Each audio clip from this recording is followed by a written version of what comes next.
Hey guys, কি অবস্থা? চলুন নতুন একটা ভিডিও নিয়ে আজকে ভিডিও কিন্তু দারুণ টেস্টিং হবে, কারণ আজকে আমরা একটা 2 in 1 গ্যাজেট তৈরি করব, যের নাম দিয়েছি mini cooler with AC. But এটা দুটোই কিন্তু কাজ করবে একই সাথে, তাই দুটো নাম হয়েছে গাইস। তো আজকে ভিডিও পুরো দেখুন, আর ভিডিও ভালো অবশ্যই লাইক দিয়ে দেবেন। তো চলুন আর বেশ কথা না বাড়ে আজকে ভিডিওটি শুরু করা যাক। তো বন্ধুরা, আজকে 2 in 1 গ্যাজেটটাও তৈরি করব, মানে এসি উইথ কুলার। এই ডিভাইসটা বানাতে গেলে কয়েকটা জিনিসের কিন্তু প্রয়োজন পড়বে। তো সবার প্রথমে নিচে একটা ক্যাবিনেট ফ্যান বা একটা কুলিং ফ্যান, 12 ভোল্টের একটা কুলিং ফ্যান কিন্তু আমরা এই জায়গায় ব্যবহার করছি। এটাকে যে আপনারা যে কোনো বড় ইলেকট্রনিক্সের দোকানে কিন্তু খুবই সহজে পেয়ে যাবেন, বাট আপনারা অনলাইনে কিন্তু পেয়ে যাবেন। তারপরে নিচে একটা চার্জিং পিন, একটা গোল চার্জিং পিন কিন্তু আমরা এই জায়গায় ব্যবহার করছি, সো আপনারা দেখতে পাচ্ছেন। তো এটাকে ব্যবহার করছি। তারপরে জিনিসটা নেব সেটা হচ্ছে একটা কিট, একটা মিস্ট মেকার মেশিনের একটা কিট, মিনি মিস্ট মেকারও বলতে পারেন। এটা যে আনবক্সিংয়ের ভিডিও সেটা কিন্তু আমাদের চ্যানেলে রয়েছে গাইজ। এটার সাথে কিন্তু আমরা তিনটে জিনিস কিন্তু পেয়ে যাব। প্রথমে জিনিসটা পাবো সেটা হচ্ছে একটা মিস্ট মেকার মেশিন, সেই মিস্ট মেকারটা পেয়ে যাবো গাইজ। তারপরে পেয়ে যাবো একটা সার্কিট বোর্ড, তারপরে পেয়ে যাবো একটা কটন, যেটার ভিতরে কিন্তু অনেক জল শোষণ করে রাখবে। এই দেখতে পাচ্ছেন কটনটা। বাট এই তিনটে জিনিস কিন্তু আপনারা একসাথে পেয়ে যাবেন, মানে একটা কিটেই থাকবে। এটার দামও বেশি না গাইজ, 300 টাকার ভিতরে কিন্তু পেয়ে যেতে পারেন।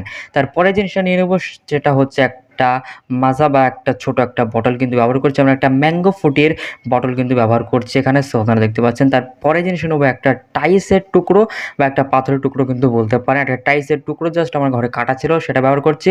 এই জায়গায় কিন্তু আপনারা কোনো একটা কাঠের টুকরো কিন্তু ব্যবহার করতে পারেন, কাজ কিন্তু একই করবে। বেসিক্যালি এই কটা জিনিস হলেই কিন্তু আমাদের 2 in 1 গ্যাজেটটা কিন্তু বানানো হয়ে যাবে। তো চলুন এবার বানানো শুরু করা যাক। তোমাদের মধ্যে সময় প্রথমে যে কাজটা করতে আমরা নিতে হবে সেই টাইসের টুকরোটা নিয়েছি।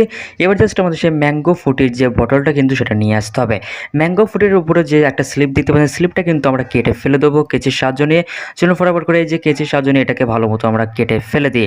এটা কেটে ফেলার পরে কিন্তু পুরো জিনিসটা আমাদের ট্রান্সপারেন্ট হয়ে যাবে গাইস। তো দেখতে পাচ্ছেন এখানে স্লিপটা কিন্তু আমরা কেটে ফেলেছি। এবার জাস্ট আমরা যে কাজটা করবো, একটা পাইপ কিন্তু নিতে হবে। পাইপ মানে ওই যে কটনটা গাইস, ওই যে কটনটা এবার আনতে হবে। ঠিক আমাদের এই জায়গায় করে একটা ছিদ্র কিন্তু করতে হবে সেই কটনটা এর ভিতরে যাওয়ার জন্য। তো বন্ধুরা, এই যে সেই ফোমটা জাস্ট এর ভিতরে আমাদের ঢুকে দিতে জন্য এই জায়গাটা ছিদ্র আমরা করে আনি। সো দেখতে পাচ্ছেন এখন কিন্তু আমরা এখানে একটা ছিদ্র কিন্তু করে ফেলেছি। এখন কিন্তু বলতে পারেন জিনিসটা আমাদের রেডি হয়ে গেছে ওই যে ফোমটার ভিতরে ঢুকে যাওয়ার জন্য। কিন্তু একটা কথা মাথায় রাখবেন, এটা ছিদ্র করার সময় কিন্তু বড় ধরনের কোনো ছিদ্র করবে না, নাহলে কিন্তু এটা পুরোপুরি লুজ হয়ে যাবে আর ভিতরে জলটা কিন্তু বাইরে ভবিষ্যতে বার হতে পারে গাইজ। সেই জন্য তো এই ছিদ্রটা খুবই অল্প পরিমাণে করবেন। তারপরে গাইজ এটাকে টাইট মতো ঢুকিয়ে দেবেন। এখন জাস্ট আমাদের গ্লোগান দিয়ে ভালো মতো করে এই মুখটা মারবো আর তলা দিয়ে জাস্ট আমরা টাইসের উপরে বটলটাকে বসিয়ে দেবো।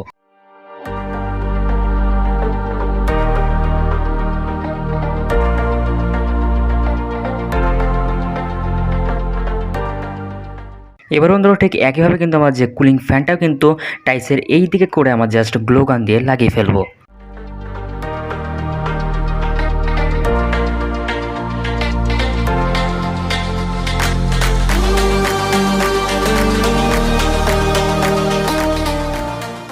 তো বন্ধুরা ওখানে কিন্তু কুলিং ফ্যানটাও লাগিয়ে দিয়েছি, এখন কিন্তু চার্জার পিনটাও লাগিয়ে দিয়েছি। এবার জাস্ট আমাদের মিস্ট মেকারের সার্কিট বোর্ডটাও কিন্তু এই জায়গায় করে আমরা গ্লোগান দিয়ে লাগিয়ে ফেলবো।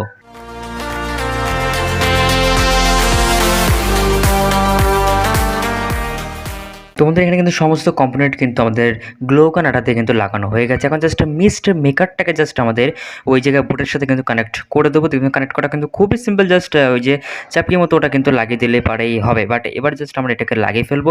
এখন জাস্ট এর ভিতরে কানেকশনটা করলে কিন্তু আমাদের সমস্ত যে ডিভাইসটা কিন্তু রেডি হয়ে যাবে। চলুন ফটাফট করে এখানে কানেকশনটা করা যাক আর আপনাদেরকে তাড়াতাড়ি দেখা যাক গাইজ। আর আমার তর্স হচ্ছে না কখন যে ঠান্ডা আমি হাওয়াটা খাবো এখান থেকে। তোমাদের এখানে কানেকশন করা বেশি কিছু নেই গাইজ, খুব একটা সিম্পল একটা কানেকশন কিন্তু হবে। আমার যে কুলিং ফ্যানের যে দুটো তার দেখতে পাচ্ছেন, একটা কালো তার ও একটা লাল তার, এই দুটো তার জাস্ট আমাদের চার্জার পিনের সাথে কিন্তু ডাইরেক্টলি সোল্ডার হয়ে যাবে। প্লাস মাইনাস হিসাবে কিন্তু আপনারা দেবেন, নাহলে কিন্তু মিনি ক্যাবিনেট ফ্যানটা কিন্তু সঠিকভাবে ঘুরবে না, তার কারণে কিন্তু পুড়ে যেতে পারে। এখনও বলতে না জিনিসটা কিন্তু আমাদের পুরোপুরিভাবে কিন্তু রেডি হয়ে গেছে। এখন জাস্ট এখানে একটা 12 ভোল্টের পাওয়ার দেবো আর এক মিস্ট মেকারে কিন্তু একটা চার্জার দিয়ে কিন্তু পাওয়ার দেবো 3.7 ভোল্ট। এখানে কিন্তু জল ভরে আমরা দেবো একটু। চলো ফটাফট করে ক্যাপটা আমরা খুলে ফেলি। বটলের ক্যাপটা খুলে জাস্ট আমরা ওখানে একটু জল ভরে দেবো। অল্প একটু জল দেবো প্রথমত। আমাদের গাইজ দেখতে পাচ্ছেন অল্প একটু জল কিন্তু আমরা ঢেলে দিচ্ছি। তো জলটা ঢাল শীঘ্র ঢাল। আমি কখন ঠান্ডা হাওয়া খাবো সেই জন্য ওয়েট করে আছি গাইজ। ফটাফট করে অল্প একটু দিচ্ছি, থেমে যায় গাইজ, আর দিস না। তো জলটা দেওয়া কমপ্লিট হলো। এখন জাস্ট ঢাকনাটা আমি আটকে দেবো একটু। আটকে দেওয়ার পরে গাইজ এখানে কানেকশানটা করলে আমাদের ধামাকাদার 2-in-1 গ্যাজেটটা কিন্তু কাজ করতে শুরু করে দেবে। চলুন কানেকশনটা দেওয়া যাক। তোমাদের এখানে জাস্ট আমরা কানেকশনটা আমরা দেবো গাইস। প্রথমত একটা 12 ভোল্টের কর্ড কিন্তু এটা নিয়ে এসেছি। এটা গাইস আমাদের ফ্যানে কিন্তু লাগাবো, কিন্তু তার আগে গাইস আমাদের মিস্ট মেকারটাই কিন্তু চালু করতে হবে। তার জন্য একটা চার্জিং পিনের কর্ড কিন্তু নিয়েছি। এটা মাইক্রো ইউএসবি চার্জিং কর্ড। এটা কিন্তু একটা 5 ভোল্ট এখানে দিতে পারেন গাইস, 12 ভোল্ট এখানে দেবেন, নাহলে পুড়ে যেতে পারে। কিন্তু কানেকশন কিন্তু হয়ে গেছে। এখানে রেড কালার লাইট জ্বলছে, মানে এটা অন হয়ে গেছে। সুইচটা দাবালে আশা করছি আমাদের মিস্ট মেকারটা গাইস চলতে শুরু করেছে। ও গাইস এখানে মিস্ট মেকার চলতে শুরু করেছে। এখন জাস্ট আমাদের ফ্যানে গাইস কানেকশন করতে হবে। তো ফ্যানটা কানেকশন করে দিচ্ছে। আর গাইস কি বলবো, ওই যে এত ঠান্ডা একটা হাওয়া আসছে গাইস। আর এই বটলের ভিতরে যদি আপনারা ফ্রিজে ঠান্ডা পানি দেন বা কটা বরফের টুকরো দেন, তাহলে কিন্তু আর কোনো কথাই হবে না গাইস। মাস্ত হাওয়া চলবে গাইস, ঠান্ডা ঠান্ডা হাওয়া কিন্তু চলবে। এখানে অনেকটা ঠান্ডা হাওয়া আসছে গাইস, অনেকটা ঠান্ডা হাওয়া আসছে, মানে একদম গরম হাওয়া সেটা আমি বলবো না। এমনি কুলিং ফ্যানের হাওয়াগুলো কিন্তু ঠান্ডা হয়, তার ভিতরে যদি আর একটা মিস্ট মেকার থাকে তাহলে তো কোনো কথাই হবে না গাইস। তোমাদের এটা বানিয়ে যেটা আমি বুঝলাম গাইস, যেটা আপনারা তৈরি করবেন, মানে আমি রেকমেন্ড করছি আপনারা এটা বাড়িতে ট্রাই করবেন। মানে এটা তৈরি করতে বেশি কিছু খরচা হচ্ছে না, বাট এটা তৈরি করা খুবই সিম্পল। ভিডিওটা একটু ভালো মতো দেখুন, তাহলে কিন্তু বানাতে পারবেন। এটা যদি বানাতে হলে গরমের মুহূর্তে কিন্তু অল্প হলেও কিন্তু প্রশান্তি বোধ আপনারা করবেন, মানে অল্প একটু ঠান্ডা কিন্তু হাওয়া কিন্তু খেতে পারবেন।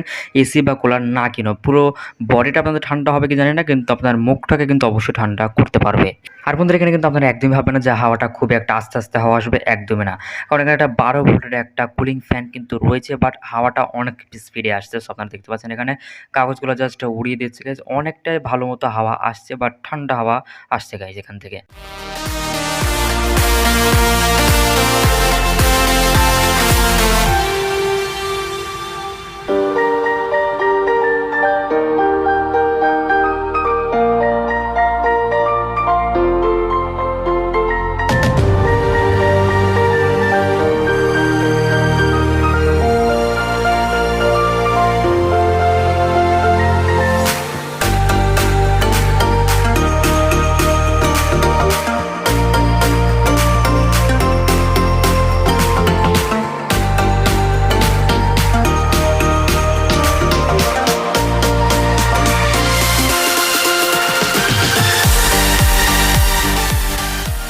তো বন্ধুরা এই ভিডিওর লাস্ট শ্যুট হচ্ছে, এটা লাস্ট শ্যুটটা করে জাস্ট আমি এখানে আসছি।